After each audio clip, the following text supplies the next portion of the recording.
हाँ, आज जो है हमारे पास चैप्टर नंबर 2 है एटॉमिक स्ट्रक्चर। ठीक है, एटॉमिक स्ट्रक्चर में हम लोग किसी भी एटम के बारे में पढ़ते हैं। सबसे पहले सवाल पैदा होता है कि एटम क्या होता है। तो एटम जो है सबसे छोटे से छोटा ज़र्रा है। हम लोग काफ़ी दफ़ा ये पढ़ चुके हैं, लेकिन हम लोग इसको इस तरह भी डिफाइन कर सकते हैं कि एटम वो है, ठीक है, जो किसी रिएक्शन में हिस्सा ले सके।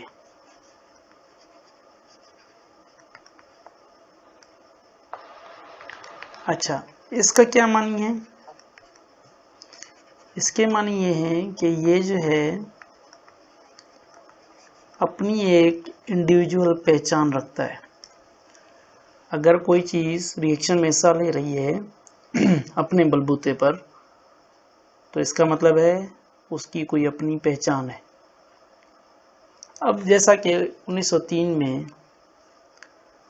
हमारे पास जो है जॉन डाल्टन थे, उसने 1903 में कहा कि भाई दुनिया की जितनी भी चीज़ें हैं वो सारी किससे बनी हुई हैं? एटम से बनी है। और एटम क्या होता है? इसने एटम को डिफाइन किया कि वो जो है छोटी से छोटी चीज़ होती है। और इसी के साथ साथ उसने ये भी बताया कि कोई भी ख़ास चीज़ जो है वो किसी दूसरी चीज़ की तरह नहीं होगी। मिसाल के तौर पर जैसा कि हमारे पास सोना है,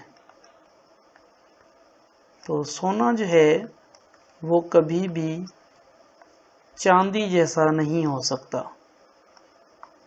जो मतलब सोने की प्रॉपर्टीज़ हैं वो प्रॉपर्टीज़ चांदी की नहीं हो सकती हैं, और जो चांदी की प्रॉपर्टीज़ हैं वो प्रॉपर्टीज़ सोने की नहीं हो सकती। तो इसी तरह जो है 1904 में फिर जे थॉम्सन ने अपना एक मॉडल पेश किया। और इस मॉडल में क्या था? इसने कहा कि एटम कुछ इस तरह होता है जैसा कि आप जो है तरबूज देखते हैं, जैसे तरबूज में बीज फैले होते हैं, किसी भी एटम के अंदर सब एटमिक पार्टिकल्स भी इसी तरह फैले होते हैं, जिसको हम लोग प्लम पुडिंग मॉडल भी कहते हैं। ठीक है। और नेक्स्ट जो है हमारे पास रदरफोर्ड है। रदरफोर्ड ने जो अपना मॉडल दिया था वो कुछ जो है ऐसा समझें सोलर सिस्टम पर बेस्ड था। सोलर सिस्टम पर बेस्ड मतलब इस सेंस में कि वो सोलर सिस्टम की तरह दिख रहा था।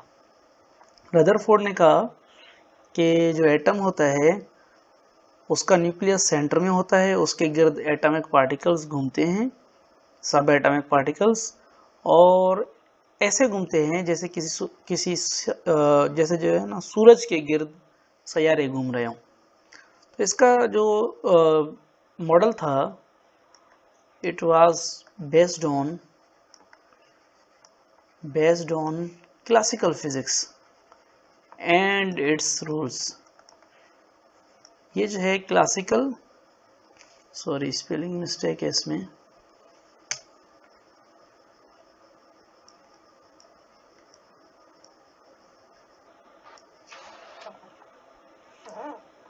ये जो है क्लासिकल फिजिक्स के लॉज पर बेस्ड था। तो इस वजह से ये वाला जो सिस्टम था वो फेल हो गया। ये जो मॉडल था कंप्लीटली फेल तो नहीं कहेंगे, लेकिन ये फेल हो गया था इस किसी हद तक। उसके बाद जो नील बोहर था 1913 में इसने अपना मॉडल पेश किया, और इसने अपने मॉडल की जो पहचान रखी वो जो है बेस थी किस पर? Based on modern physics rules. जो मॉडर्न लॉ थे उन पर था। और इसने ये एक समझें कि पॉइंट उठाया कि जो है कोई भी एटम वो सोलर सिस्टम से हम लोग मुशाबियत उसकी नहीं देख सकते, ना ही उसको बोलेंगे। उसका रीज़न ये है कि सोलर सिस्टम जो है वो ग्रेविटेशनल फील्ड की वजह से अपनी मतलब हालत जो है ना बरकरार रख रहा है। लेकिन ये जो लॉ है ये हम लोग एटम पर अप्लाई नहीं कर सकते, क्योंकि एटम बहुत ही छोटा पार्टिकल होता है, तो इस वजह से हम लोग इस पे अप्लाई नहीं कर सकते।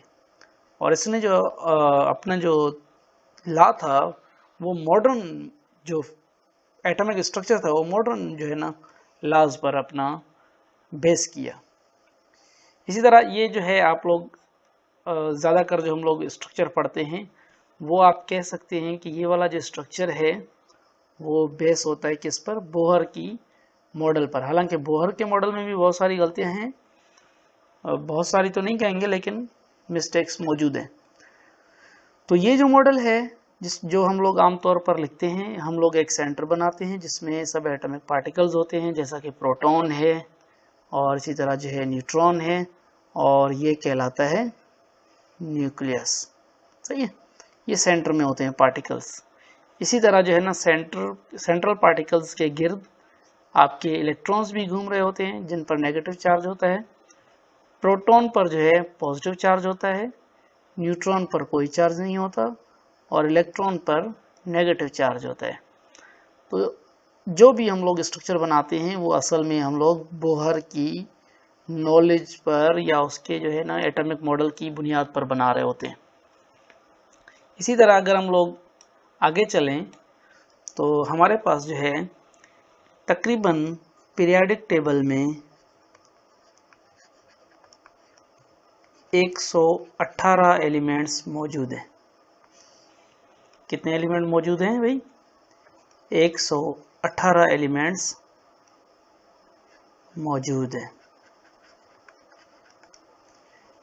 और इससे मुराद है कि जो एलिमेंट होते हैं हम लोग पहले भी काफ़ी दफ़ा डिस्कस कर चुके हैं, ये प्योर मैटर में कंसीडर किए जाते हैं। मतलब आप किसी भी चीज़ को तोड़ेंगे, ब्रेक डाउन करेंगे, तो लास्ट में आपको जो इंडिविजुअल मिलेगी चीज़ वो आपको या आप उसको जो है एलिमेंट में कंसीडर कर सकते हैं।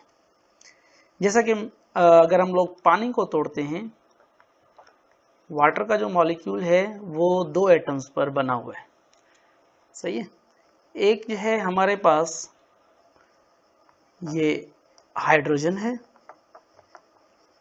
सही है, हाइड्रोजन है, और दूसरा जो है हमारे पास ऑक्सीजन है। अब जब हमने इसको तोड़ा तो हमने देखा कि ये जो ऑक्सीजन है ये अलग चीज़ है, ये जो हाइड्रोजन है ये अलग चीज़ है, ये अपनी एक पहचान रखते हैं।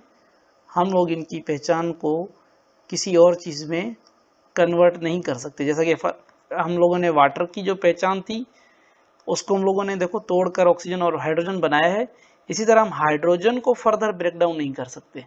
हाँ, हम लोग कर सकते हैं सब एटॉमिक पार्टिकल्स में, लेकिन ये सब एटॉमिक पार्टिकल्स कभी भी एक नया इंडिविजुअल नहीं बनाएंगे।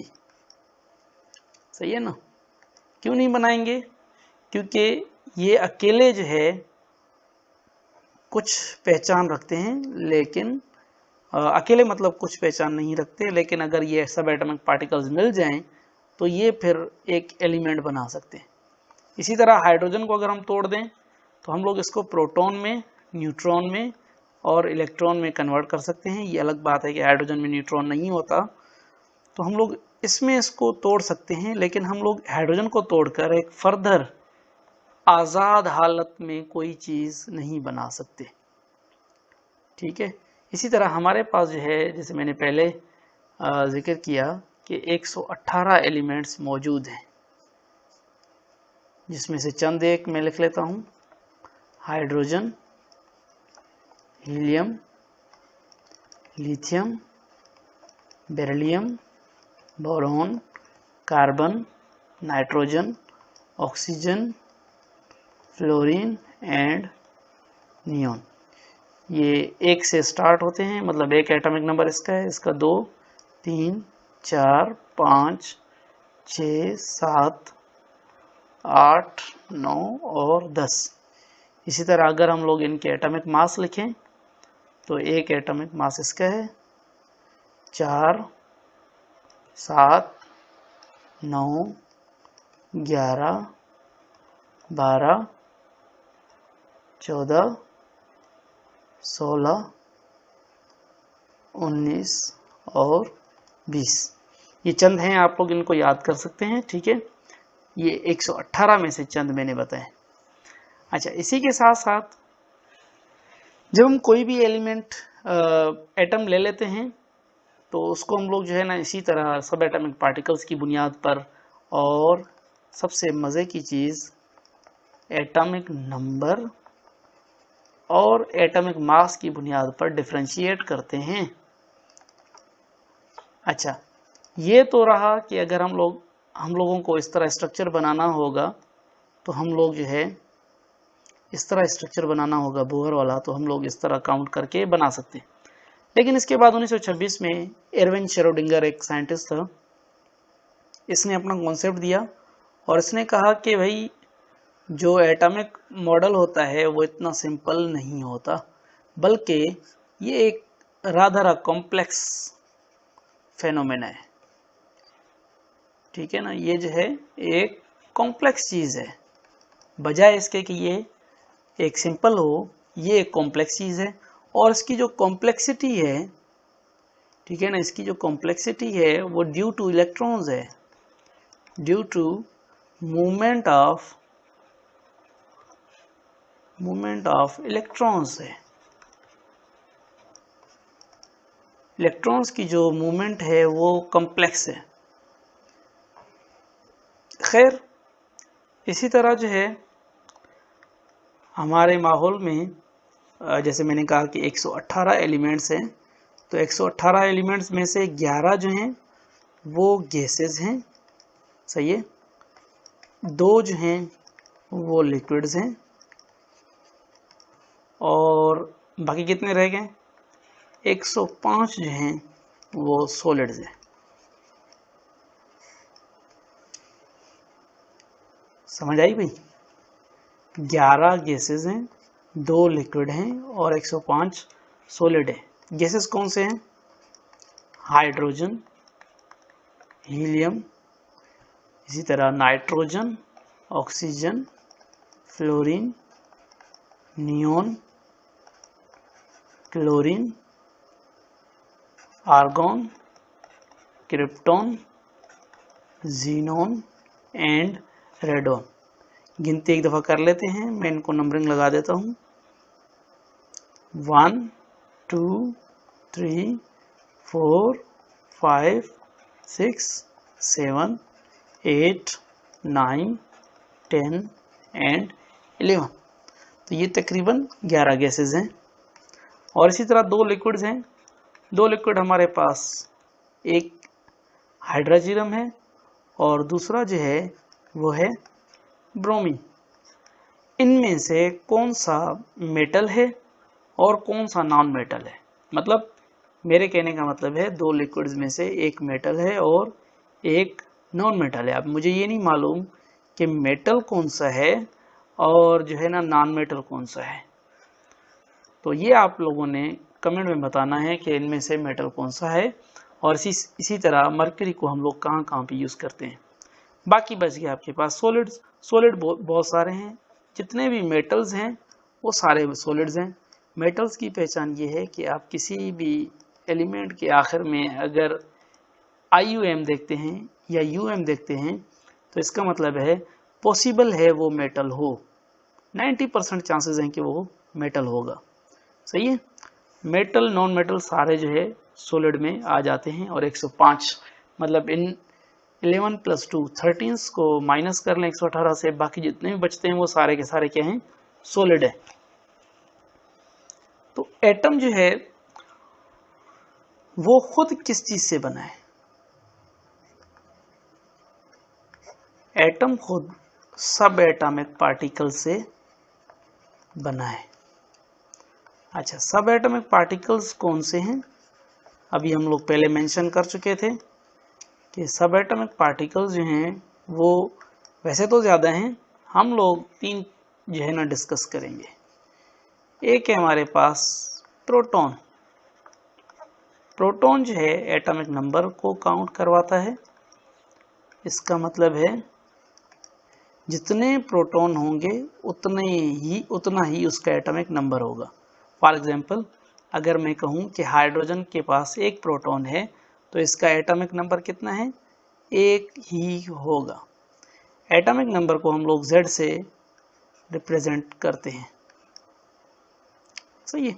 अगर मैं कहूँ कि भाई कार्बन के पास या कार्बन का जो एटॉमिक नंबर है वो 6 है तो इसका मतलब है कार्बन के पास 6 प्रोटॉन है। सही है। इसी तरह जो है हम लोग आगे चलते हैं और बात करते हैं इलेक्ट्रॉन्स की।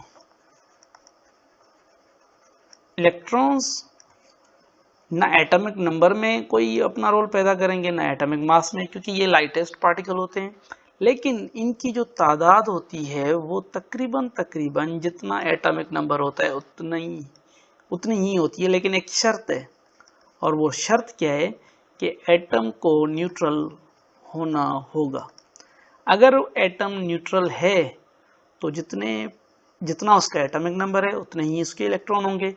फॉर एग्जांपल, अगर हाइड्रोजन की बात करें और ये न्यूट्रल है, इस पर मतलब कोई चार्ज नहीं लगा हुआ, ना माइनस लगा हुआ है ना प्लस लगा हुआ है, ना पॉजिटिव ना नेगेटिव, अगर ये चार्ज नहीं है, सही है, तो हम लोग क्या कहेंगे कि इसका जितना एटॉमिक नंबर है उतने ही प्रोटॉन है और उतने ही इलेक्ट्रॉन है, 1 प्रोटॉन और 1 इलेक्ट्रॉन। इसी तरह अगर हम कार्बन की बात करें तो कार्बन का एटॉमिक नंबर 6 है, 6 प्रोटॉन है, तो इट विल कैरी 6 इलेक्ट्रॉन। सही है। और अगर किसी एलिमेंट के पास फॉर एग्जांपल हाइड्रोजन है, हाइड्रोजन अपना इलेक्ट्रॉन लूज कर लेता है, तो हाइड्रोजन के पास अब पॉजिटिव चार्ज आएगा। क्यों आ रहा है पॉजिटिव चार्ज? क्योंकि हमने कहा था जितने प्रोटॉन होते हैं उतने ही इलेक्ट्रॉन होते हैं। प्रोटॉन पॉजिटिव चार्ज कैरी करते हैं। सही है। प्रोटॉन कौन सा चार्ज कैरी करते हैं? पॉजिटिव। और इलेक्ट्रॉन कौन सा कैरी करते हैं? नेगेटिव। तो ये पॉजिटिव नेगेटिव तादाद इनकी बराबर होती है।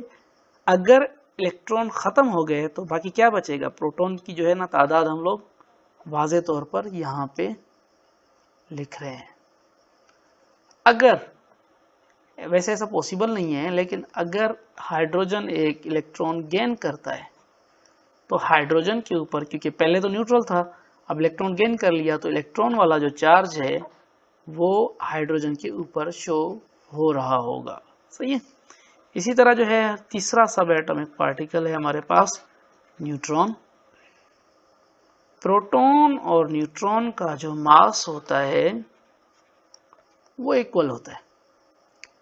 मतलब बिल्कुल इक्वल नहीं कह सकते हम लोग, स्क्विगल यहाँ पे लगा सकते हैं। स्क्विगल का मतलब होता है करीब करीब जो है ना ये इक्वल होते हैं।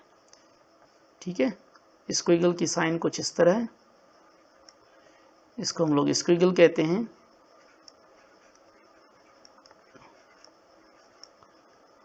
सही है। स्पेलिंग इग्नोर कर दें। नेक्स्ट हमारे पास न्यूट्रॉन है। तो न्यूट्रॉन जो है वो कोई भी चार्ज कैरी नहीं करता। अगर हम प्रोटॉन प्लस न्यूट्रॉन दोनों को जमा करेंगे तो हमें जो वैल्यू मिलेगी वो होगी किसकी वैल्यू? एटॉमिक मास की वैल्यू। और एटॉमिक मास को हम लोग किस तरीके से रिप्रेजेंट करते हैं? एटॉमिक मास को हम लोग ए से रिप्रेजेंट करते हैं। मिसाल के तौर पर अगर किसी एलिमेंट के पास, जैसे कि कार्बन है, कार्बन के पास 6 प्रोटॉन है और 6 न्यूट्रॉन है, तो जमा कितने हो गए? 12 इसका क्या होगा? एटॉमिक मास होगा। इसी तरह हम लोग नाइट्रोजन की बात करें, नाइट्रोजन के पास 7 प्रोटॉन होते हैं, 7 न्यूट्रॉन होते हैं, तो टोटल जो मास होगा उसका कितना होगा?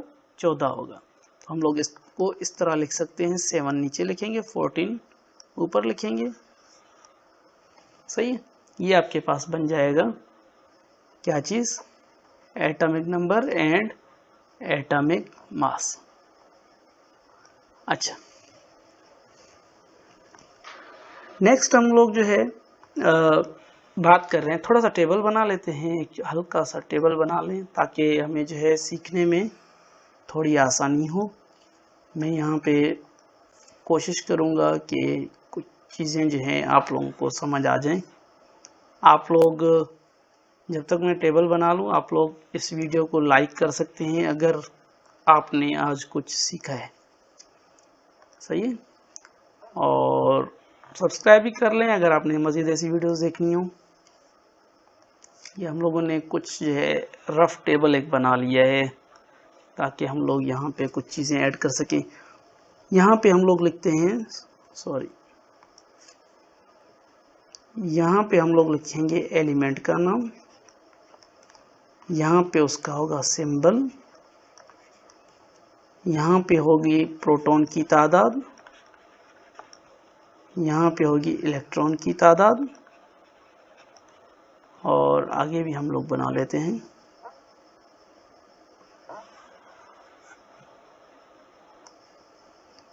ये न्यूट्रॉन के लिए बना दिया, ये जो है एटॉमिक नंबर, और ये जो है एटॉमिक मास।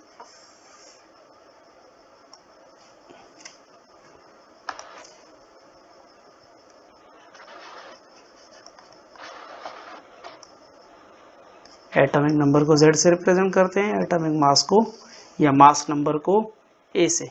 अब मेरे पास जो है, मैं यहाँ से अलग कलर ले लेता हूँ। मेरे पास है हाइड्रोजन, हाइड्रोजन का सिंबल है H। हाइड्रोजन के पास एक प्रोटॉन होता है, एक इलेक्ट्रॉन होता है और 0 न्यूट्रॉन होते हैं। तो मैंने कहा कि प्रोटॉन जो है, सही है, प्रोटॉन की जो तादाद है वही एटॉमिक नंबर कहलाती है। तो अगर प्रोटॉन 1 है तो एटॉमिक नंबर भी 1 होगा। और अगर हम एटॉमिक मास की बात करें तो प्रोटॉन प्लस न्यूट्रॉन होते हैं, सही है ना। हम लोग यहाँ पे प्रोटॉन प्लस न्यूट्रॉन लिख सकते हैं और यहाँ पे हम लोग प्रोटॉन लिख सकते हैं। तो हमारे पास जो है, जो मास बनेगा वो भी बनेगा क्योंकि इसके पास न्यूट्रॉन 0 है, सिर्फ प्रोटॉन है। इसी तरह एक और एग्जांपल लेते हैं हीलियम की। इसके लिए मैं अलग कलर उठा लेता हूँ।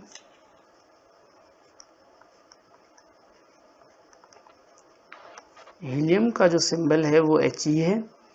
प्रोटॉन इसके पास 2 होते हैं, 2 इलेक्ट्रॉन होते हैं और 2 न्यूट्रॉन होते हैं।